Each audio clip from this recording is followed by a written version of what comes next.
jadi mereka coklat dua mereka bilang ada coklat itu Jalan ke pasar lewat rumah Sodir. Orangnya sibuk makan pepaya. Untuk Anda yang telah hadir, salam hormat dari saya. Assalamualaikum warahmatullahi wabarakatuh. Waalaikumsalam warahmatullahi wabarakatuh.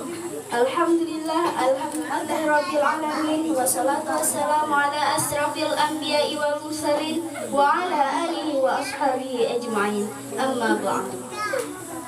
Pertama-tama dan yang paling utama, marilah kita panjatkan puji dan syukur pada Allah Subhanahu wa Ta'ala yang telah memberi kita sehat badan, sehat pikiran sehingga kita dapat berkumpul kembali di daya yang sederhana ini.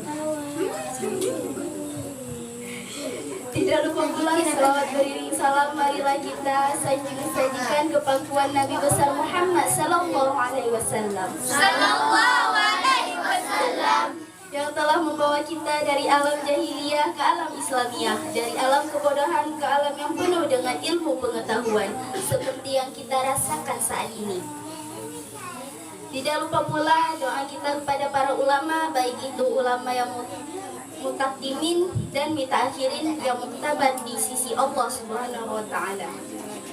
Dan kata-kata taksim wa ikraman kami kepada yang mulia guru kita bersama, yaitu Abi dan Umi serta keluarga di tempat. Kita doakan semoga Abi dan Umi senantiasa dalam perlindungan Allah Subhanahu wa Ta'ala. Tidak memanjangkan mukadimah, langsung saja saya akan menyampaikan pidato saya yang berjudul Harta, Tahta, dan Wanita. Saudara-saudara kaum muslimin yang dirahmati Allah, seperti yang kita maklum bahwa Allah Subhanahu wa Ta'ala menciptakan manusia dan jin untuk melaksanakan ibadah kepadanya. Manusia yang ingkar terhadap perintah ini dinamakan dengan orang-orang kafir. Sedangkan jin yang mengingkari perintah ini dinamakan dengan setan atau syaitan dalam bahasa Qur'annya. Kemudian dalam perkembangannya, jin-jin yang kafir dan yang dinamakan setan ini bersekongkol dan menjadi bala tentaranya iblis untuk menggelincirkan manusia dengan berbagai macam cara dan jalan dari hal-hal yang diridai oleh Allah Subhanahu wa Ta'ala. Adapun yang namanya iblis, pada hakikatnya cuma satu saja, yaitu yang ingkar kepada perintah Allah untuk sujud kepada Nabi Adam alaihissalam. Iblis inilah kemudian yang menjadi sesepuh, raja, diam atau dedengkotnya para setan. Seluruhnya akan tunduk pada komando iblis, akan taat dan setia akan perintah iblis untuk mencari teman yang sebanyak-banyaknya guna menemani mereka di dalam neraka nanti. Maka mereka pun melakukan satu proklamasi yang bisa kita baca dalam surah Al-A'raf ayat 16 dan 17, di mana iblis dengan tegas menyatakan, "Karena engkau telah menghukum saya tersesat, saya benar-benar akan menghalang-halangi mereka dari jalan engkau yang lurus." Quran surah Al-A'raf ayat 16.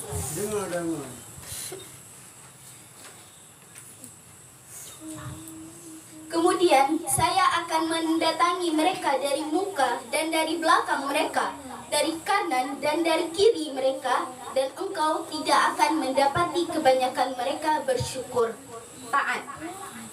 Quran surah Al-A'raf ayat 17, di mana iblis dengan tegas menyatakan, "Wahai Allah, dari sebab engkau telah menghukum saya, dari sebab engkau telah mengusir saya dari syurga, maka saya berjanji akan menipu, akan menggelincirkan mereka, Adam dan keturunannya dari jalanmu yang lurus."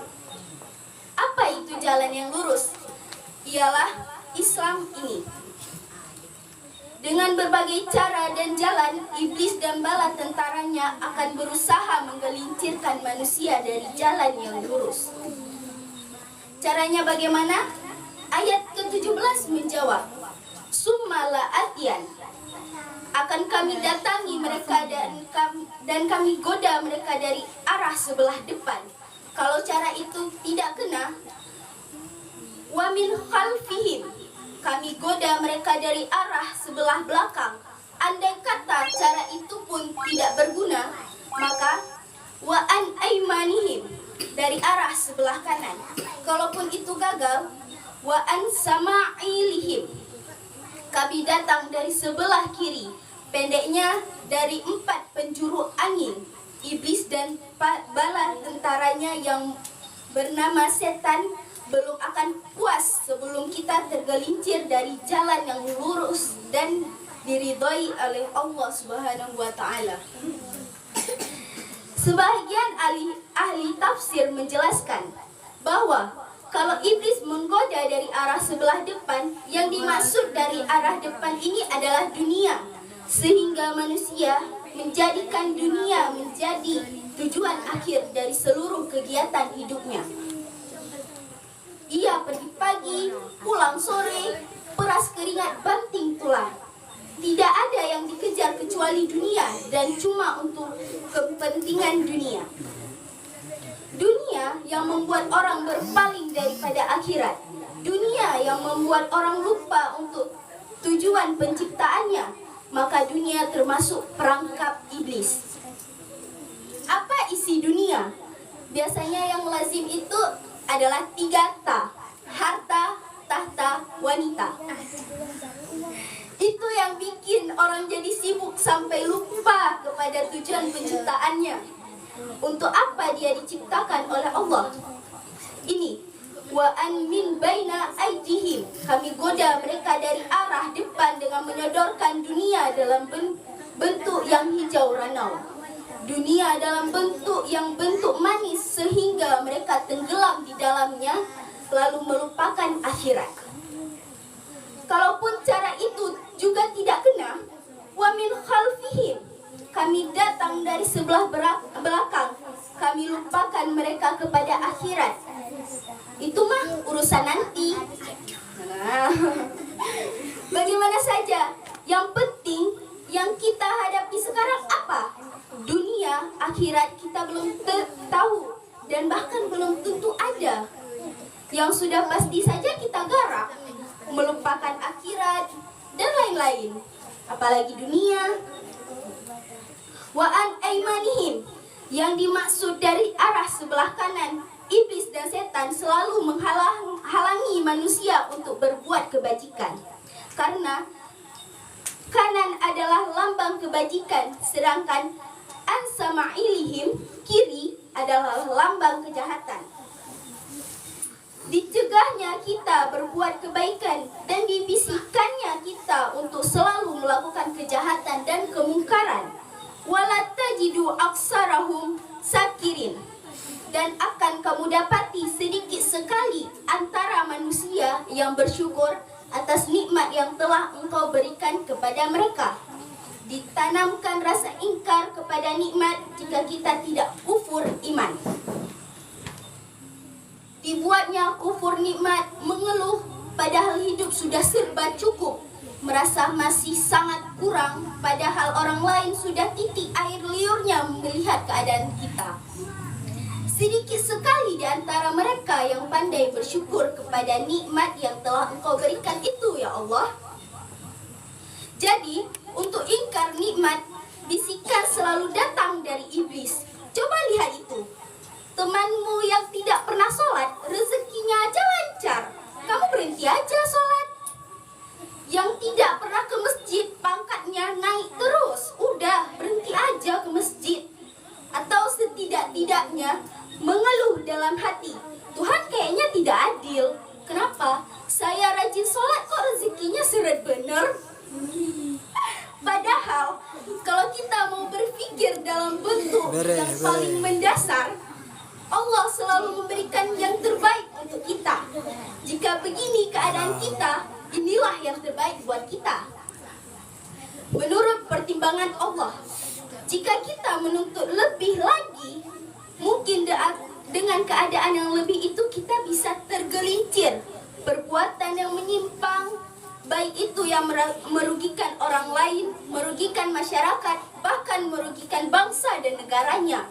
Seorang pedagang tidak akan segan-segan menipu. Sebaliknya begitu.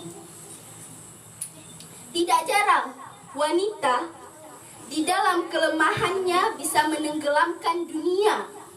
Seorang suami yang jujur, polos, lugu, sederhana bisa jadi koruptor ulung karena didorong-dorong oleh istrinya. Istrinya bisa saja barangkali dibakar-bakar tetangganya. Suaminya jujur, sederhana, kepala bagian, tempatnya basah, tapi melarat. Istri rupanya tidak sabar melihat gaya hidup yang makin konsumtif dan persaingan yang makin tajam. Suaminya dikipas-kipasin, kata istrinya, "Bang, tetangga sebelah kita, lakinya itu pegawai kecil, Bang. Tapi gelamnya kayak pelak becak. Abang ini kan kepala bagian, masa tidak bisa memberikan saya macam itu? Percumalah," kata suaminya. "Ya bagaimana, Bu? Gaji saya cuma segitu-gitunya. Ya namanya kepala bagian. Apaan kek sabet dulu," kata suaminya. Kalau sudah berpikir ke arah ini, artinya sudah ngipasin suaminya untuk melakukan tindakan yang tidak wajar lah. Saudara-saudara kaum muslimin rahimakumullah, sejak zaman klasik sampai kepada zaman kita sekarang ini, kita melihat kecenderungan syahwat kepada wanita ini. Julius Caesar yang katanya gagah perkasa ternyata tunduk di bawah kaki Cleopatra, sang ratunya. Napoleon Bonaparte, the Lion of Europe, singa daratan Eropa, luas kekuasaannya, gagah perkasa tentaranya. Kepada siapa dia tunduk? Coba tebak. Ya ke bawah kaki Margaret Josephine, kekasihnya. Demikianlah di zaman kita sekarang. Kita melihat di Jepang betapa Perdana Menteri Uno didesak mengundurkan diri dari jabatan Perdana Menterinya karena terlibat skandal dengan Geisha. Kita juga melihat di Amerika betapa Senator Gary Hart dari Partai Demokrat yang masih muda, jenius, diharapkan masa depan Amerika lahir dari tangannya, terpaksa mengundurkan diri. Karena apa? Karena terlibat skandal dengan Donald Rice. Ya, wanita juga.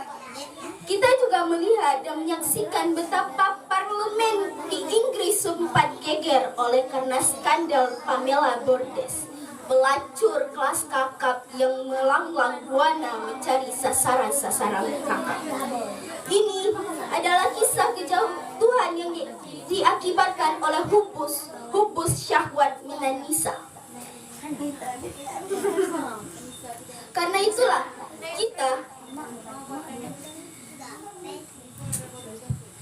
itulah kita sebagai pria tentu harus mempunyai sebuah pendirian. Jangan sampai kita lemah kepada wanita. Sesungguhnya dusta yang paling tajam, yang paling berat itu ada pada wanita.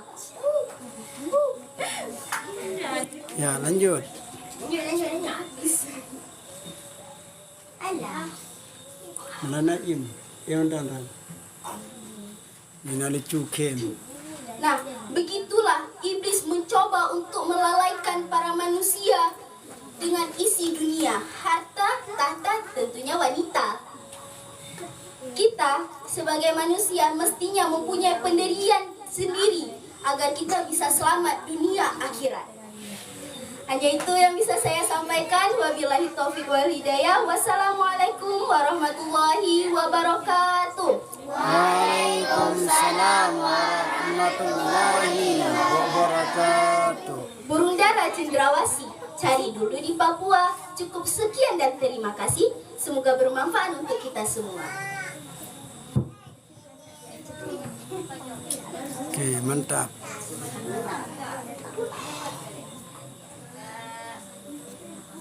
Terima kasih kami ucapkan kepada Tengku Putra yang telah turun dari mimbar tadi. Semoga pidato tadi dapat memberi manfaat untuk kita.